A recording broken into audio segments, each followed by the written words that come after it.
যে কোনো সময় যদি ভূমিকম্প চলে আসে তাহলে কিন্তু আমাদের কিছুই করার থাকে না। তবে আমরা কিন্তু আমাদের মোবাইলে ভূমিকম্প অ্যালার্ট চালু করে রাখতে পারি। এই ভূমিকম্প অ্যালার্ট যদি চালু করে রাখি তাহলে ভূমিকম্প আসার আগে এভাবে ভূমিকম্প অ্যালার্ট দিয়ে আমাদেরকে সতর্ক করবে, আর আমরা আমাদের নিজ নিজ স্থান থেকে সতর্ক হতে পারি। কিভাবে মোবাইলে এই ভূমিকম্প অ্যালার্ট চালু করবেন চলুন তাহলে দেখে নেই। আর এই ভূমিকম্প অ্যালার্ট সবসময় পাওয়ার জন্য আপনার মোবাইলে লোকেশন অন করে রাখতে হবে এবং আপনার মোবাইলে ডাটা অন করে রাখতে হবে। ভিডিওটি ভালো লাগলে অবশ্যই লাইক করবেন এবং ভিডিওটি শেয়ার করে আপনার টাইমলাইনে রেখে দিবেন। আজকে কাজে না লাগলেও হয়তোবা কোনো একদিন কাজে লাগবে। আর প্রতিদিন এমন তথ্যমূলক ভিডিও পেতে আমাদের চ্যানেলটিকে সাবস্ক্রাইব করবেন এবং পেজটিকে ফলো দিয়ে রাখতে ভুলবেন না। প্রথমে মোবাইলের সেটিং অপশনে চলে যাবেন।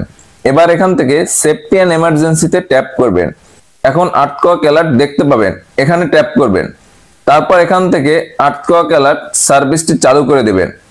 এবার নিচে সি ডেমোতে ট্যাপ করে দেখতে পাবেন কিভাবে ভূমিকম্প আসলে আপনাকে অ্যালার্ট করবে।